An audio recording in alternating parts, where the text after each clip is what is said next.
Tanja que je remercie parce que c'est lui qui m'a fait évacuer au Maroc. Seulement, il s'est trouvé que l'année là, en 2007, puisque j'ai eu mon AVC le 3 novembre 2007, mon fils devrait se marier le 31 décembre 2007. Et moi, j'ai été évacué et j'ai vraiment, dans l'état où je me trouvais, j'ai vraiment imploré Dieu de me faire voir le mariage de mon fils. Et surtout, aussi, de voir un jour Mohamed Issoufou au pouvoir. Et ce vœu, et je profite pour vraiment dire que je rends grâce à Dieu parce qu'il me l'a accordé, puisque aujourd'hui, je suis le conseiller, le ministre conseiller du président Mohamed Issoufou. Et j'ai vu le mariage de mon fils qui a actuellement 2 enfants. Voilà. Mais là, je n'ai pas disparu de la majorité parce que j'ai préféré, quand on est un peu diminué physiquement, de laisser, parce que je suis resté à la direction de Niamey, parce que j'ai fait les élections de 2011. C'est moi qui ai dirigé les élections de 2011 à Niamey, et nous avons eu deux députés et puis des conseillers, tout ça. Donc, actuellement, dans la ville de Niamey, à la ville de Niamey et dans les arrondissements. Donc, c'était mon travail. Mais j'ai jugé après vraiment de me retirer pour laisser les jeunes, parce qu'il faut bien le faire aussi, prendre la place pour la relève. Voilà, donc par rapport à Mahmoud Issoufou, on a des contacts. On a toujours eu des contacts. Rien qu'avant-hier, j'étais avec lui le dimanche. C'est pour vous dire que régulièrement, on se voit, mais dans le cadre privé. D'aucuns disent que toutes les grandes décisions se prennent dans votre salon avec le président de la République. Non, les gens exagèrent. Moi, Mohamed Issou, c'est une autre histoire encore. Parce que vous voyez, je l'ai connu en 1971 réellement. Parce que quand on était au lycée, moi j'étais au lycée en 68, eux ils étaient derrière nous. Bon, ils m'apercevaient. Mais c'est vraiment quand je suis revenu de Dakar, parce que j'ai été à Dakar pour faire la médecine. Malheureusement, ça n'a pas marché. Je suis revenu ici et c'est en ce moment que j'ai connu Mohamed Issoufou et qu'on a milité vraiment. Et bon, pour la petite histoire, je vous dirais que quand j'étais jeune, j'avais perdu un petit frère qui s'appelle Mahamoudou, qui m'a vraiment marqué. Et il se trouve que je suis le seul membre d'une famille. J'ai 2 sœurs, 2 grandes sœurs et 2 petites sœurs. Je n'ai jamais eu de petit frère. Vraiment. Et finalement, j'ai fini par adopter Issou comme un petit frère. Voilà, vraiment pour aller rapidement, c'est que... Et effectivement, il m'écoute, mais moi, je ne sais pas, parce que les gens ne connaissent pas Issou. Issou, si on lui avait donné le parti, c'est parce qu'il était consensuel. C'est quelqu'un, si tu le mets en minorité, il accepte. Et ça, on a l'habitude plusieurs fois. C'est son vraiment charisme. Plusieurs fois, il veut faire quelque chose, mais on n'est pas d'accord. Il accepte, il suit la majorité. Donc vraiment, le parti a hérité d'une bonne gouvernance de Mohamed Issoufou. Parce que imaginez comment ménager des gens d'horizons différents, de tempéraments, surtout comme Bazoum, Massaoudou. Vous voyez bien, vraiment, on a beaucoup de camarades qui sont chauds, comme on dit à l'époque. Mais Issou va arriver vraiment parce qu'il s'est fait respecter par tout le monde. Monsieur le ministre, votre parti, le PNDS Taraya, est l'un des vraiment rares partis, une formation politique qui a échappé à ces crises majeures que connaissent beaucoup de formations politiques aujourd'hui. Comment expliquez-vous cela, vous qui êtes au cœur du système? C'est vraiment dû à la rigueur dans nos textes. Au début du parti, on était intransigeant. On faisait ce qu'on appelle critique autocritique. Pour vous dire qu'au début, on ne voulait pas de quelqu'un qui a été ministre dans notre parti. On était vraiment, je dirais le mot extrémiste. Parce qu'on ne voulait même pas de quelqu'un qui a été ministre une fois. Et on fait la critique, l'autocritique, et on s'est rendu compte que ça ne correspondait pas avec nos réalités. Quelqu'un ne supporte pas qu'on les critique. Or, nous, là, on le faisait dans le parti. Les membres créateurs du parti ont fait autocritique, critique entre nous. Donc, cette tradition a fait que, vraiment, les gens sont disciplinés, respectent la ligne du parti. Et puis surtout, le parti a un fil conducteur. Hein? C'est le principe qu'on a. Et le principe dans la vie, c'est valable pour un homme et un parti. Même dans le noir, c'est un fil conducteur. Et si tu as un principe, tu le suis. Hein? Tu es dans le noir, tu t'en sortiras. C'est un peu ce qui fait que notre parti a peut-être échappé à ce que les autres ont connu.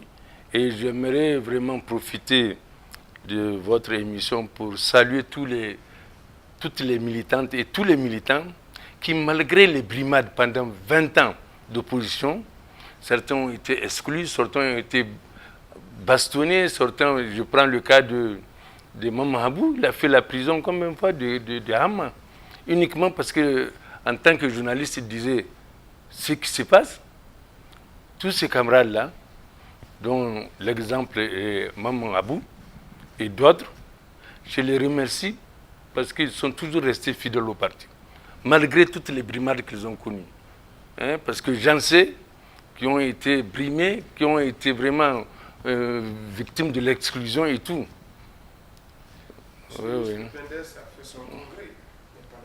Monsieur le ministre, le PNDS a fait son congrès il n'y a pas longtemps. Bazoum Mohamed a été élu comme président. Est-ce que c'était la bonne personne? Est-ce que c'était le bon choix? Ou bien parce que c'est le digne successeur du président Issoufou?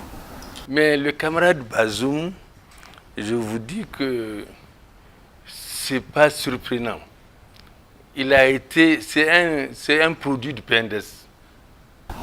Les autres formations politiques ou les autres camarades politiques disent qu'il ne fait pas le consensus comme le président Issoufou. C'est ce que racontent les gens. Vraiment, il n'a pas de fief politique. Ça, c'est encore un autre problème qui se raconte. L'histoire de fief, c'est les gens, c'est bon. Les fiefs, ça dépend. Moi, je n'ai pas de fief. Hein? Et Massaoud n'a pas de fief. Hein? Nous pensons que cette catégorisation des choses, il faut effectivement avoir une assise, mais nous pensons que le parti, c'est à lui de former les dirigeants, de préparer la relève. Et Bazoum est vraiment l'exemple type du produit PNDS. Et c'est pourquoi les gens ne comprennent pas qu'il soit tout naturellement devenu notre président après l'élection du président Mahamadou Issoufou. Ils ont des difficultés, bon, je ne le comprends pas, mais nous, c'est tout à fait naturel. Et vraiment, nous sommes contents, justement, parce que c'est cette cohésion qui nous a fait toujours avancer.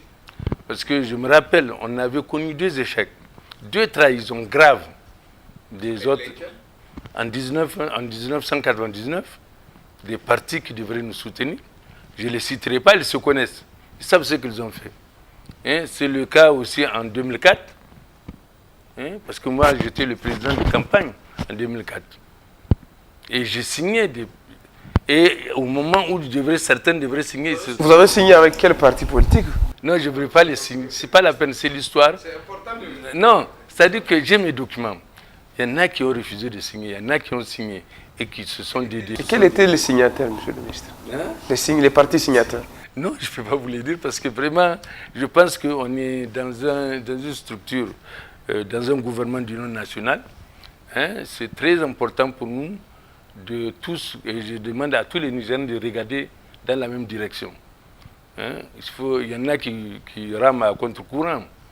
Et malheureusement, parce que les élections passées ont été des occasions d'avoir, avec les campagnes, des rancœurs. Mamadou Issou a l'habitude de dire qu'il faut jeter les rancœurs dans la rivière. Il faut oublier, entre 2 élections, il faut travailler, il faut que tous les Nigériens se mettent ensemble pour sauver ce pays. Nous avons abordé la politique par conviction. Nous l'avons fait parce que nous avons toujours pensé que nous avons une dette envers le peuple nigérien. je prends toute notre génération là, nous avons étudié, nos parents étaient des paysans. Personne n'a donné un sou. Sur le dos de l'État. Sur le dos de l'État. Voilà. Et c'est pourquoi nous avons une dette envers ce peuple nigérien. Et comme on peut régler les problèmes de nos parents proches, mais on ne peut pas régler tous les problèmes des Nigériens sans passer par la politique. Et aujourd'hui, je suis vraiment fier de le dire, le fait qu'on soit au pouvoir, que nous puissions faire en tout cas un certain nombre de réalisations en direction du monde paysan. Et en direction de nos frères nigériens, hein, qui étaient au chômage. Hein, et on est en train de créer aussi des structures de l'école, de l'université, parce que c'est tout ça. Nous pensons que c'est une dette, on doit vraiment la payer. On n'est pas venu vraiment, sinon on pouvait avoir une vie peinarde. Mohamed Issou, il était DG à l'époque, il touchait dans les 3 millions. Hein. Hein? Pourtant, bon, hein, il a laissé ça pour venir se sacrifier, faire pour le peuple. C'est pourquoi nous avons vraiment une totale confiance à Mohamed Issou. Ce n'est pas qu'on est des bénis, au contraire. Au contraire, les gens vraiment ne se sont pas connus à la sauvette comme ça, mais vraiment sur le terrain de lutte. Et c'est pourquoi je vous dis, nous voulons que les Nigériens vraiment regardent tous dans la même direction. Entre 2 élections, on ne doit pas ramer à contre-courant, parce que Mohamed Issou est en train de faire des choses, il y en a qui lui mettent le bâton dans les roues. Hein? Monsieur le ministre, justement, en parlant de ce gouvernement d'union nationale, oui. Aujourd'hui, le débat, c'est le concassage des partis politiques. Selon l'opposition, vous démarchez les gens, vous débauchez leurs militants, vous arrivez à les nommer malgré la position des formations politiques. Ça, c'est une vision vraiment erronée des choses. Pourquoi? Nous avons, depuis 1999, Issouf l'a dit, il y a des documents. Mais pourtant, vous avez refusé d'aller au gouvernement d'union nationale du président Tanja. Là, je vais vous expliquer. Mais on prend d'abord notre position. Ce que notre position sur le gouvernement d'union nationale, ce n'est pas par hasard. C'est des réflexions qu'on a menées. Et nous nous sommes dit, toutes les transitions militaires de ce pays-là, marchaient pourquoi? Parce qu'ils font appel à toutes les... C'était les transitions de... Oui, à tous les partis. Et les partis donnent les meilleurs de leur cadre. Chaque fois qu'il y a une transition militaire, les partis donnent les meilleurs de leur cadre. Et c'est tous les partis. Et ça marche. Et puis, si on retourne encore plus en arrière avec le gouvernement du RDA, de Djori, Djori, ce n'est pas uniquement les cadres du RDA qui formaient son gouvernement. Oui, c'est un gouvernement d'union nationale qui a tenu 15 ans, pardon. Et Kounché Malagui, c'est vrai, c'était un régime militaire d'exception. Mais lui aussi, c'est un gouvernement d'union nationale. Il y avait plusieurs, ils prenaient les cadres sans tenir compte de leur machin. Parce qu'à l'époque, personne ne dit, voilà, je suis bleu, je suis blanc. Hein? Ils prennent les cadres. Et ces cadres-là, vous voyez bien, après, quand il y a eu le multipartisme, ils sont répartis dans des partis. C'est donc une sorte aussi même du temps de Kounché, une sorte de gouvernement d'union nationale. Parce que chaque fois, on s'est dit, il faut que vraiment nous passions par une transition démocratique. Hein? C'est vraiment notre mandat là. Nous le considérons comme un mandat pour une transition vers la démocratie. Et si aujourd'hui, nous sommes vraiment fiers qu'il y ait eu ce gouvernement d'union nationale, c'est parce que ça ne nous dérange pas. Moi, ça ne me gêne pas que je ne sois pas ministre ou un de mes camarades. Non, parce qu'il y a d'autres Nigériens à qui on a fait appel et qui sont venus. Et eux là, il y en a qui n'aiment pas Issou, mais qui sont venus quand même parce qu'ils veulent travailler pour leur pays. Et c'est ça qui est important. Et moi, je les remercie parce que ces messieurs, nous ne leur avons pas demandé de quitter leur parti. Mais il se trouve qu'il y a des gens qui vont à contre-courant de l'histoire dans leur parti. Ce sont ces gens qui sont en train de les exclure.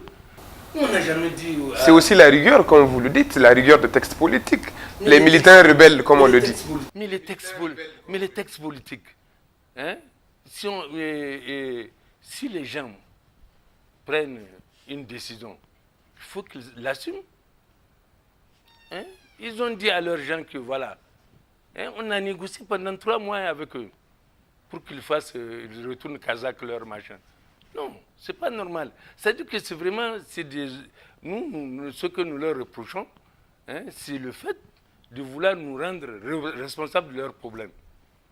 Nous, on n'a jamais exclu les gens, on n'a jamais dit aux gens de venir dans notre parti.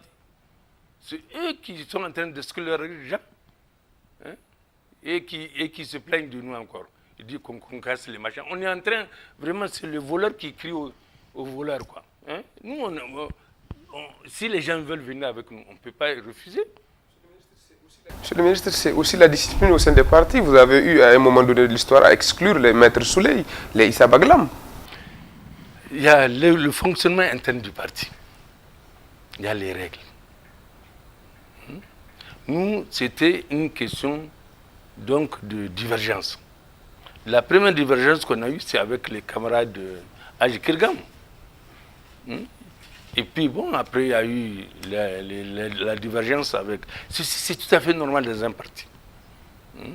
Mais les problèmes des autres partis, c'est que ce n'est pas une question de divergence idéologique.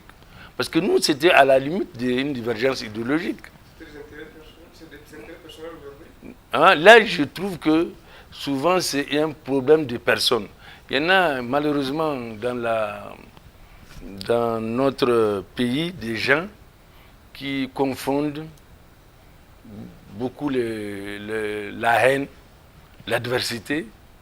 Hein, alors que la haine ne doit pas exister à cause de divergences politiques.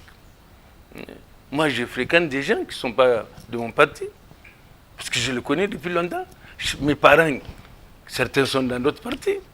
Je ne vais pas me mettre en opposition avec eux parce qu'on n'est pas dans le même parti. Mais malheureusement, au Niger, les gens ont une interprétation de multipartisme et de la démocratie et vraiment d'appartenance partisane là, comme quelque chose qu'on ne peut pas transcender. Mais d'abord, nous faisons tout ça pour qui? Pour le pays. La finalité, c'est ça. Si tu crées un parti, c'est pour pouvoir apporter, en tout cas, ce que tu penses être, parce que personne ne détient la vérité. Il n'y a que Dieu qui détient la vérité. Hein? Nous avons voulu, nous avons pensé, depuis qu'on était étudiants, en ce moment, on n'a pas créé le parti. Mais on pensait au chemin de fer là, hein, que Mohamed Issou vient d'inaugurer. Je me rappelle quelqu'un qui faisait le commentaire, l'a dit. Il l'a dit, parce que c'est vrai. Avant même qu'on ait créé le parti, nous, on pensait que notre pays a été lésé. C'est nos parents qui sont partis travailler pendant les travaux forcés au Bénin et au Burkina pour faire les tracés là. Ils sont morts, certains. Et après, bon, malheureusement pour nous, les indépendants sont arrivés brusquement, la guerre aussi. Et puis bon, ça y est, ça s'est arrêté. Mais sinon, on aimerait bien que les autres aussi travaillent au Niger, parce qu'ils devraient faire la boucle. Et je prends Kandaji.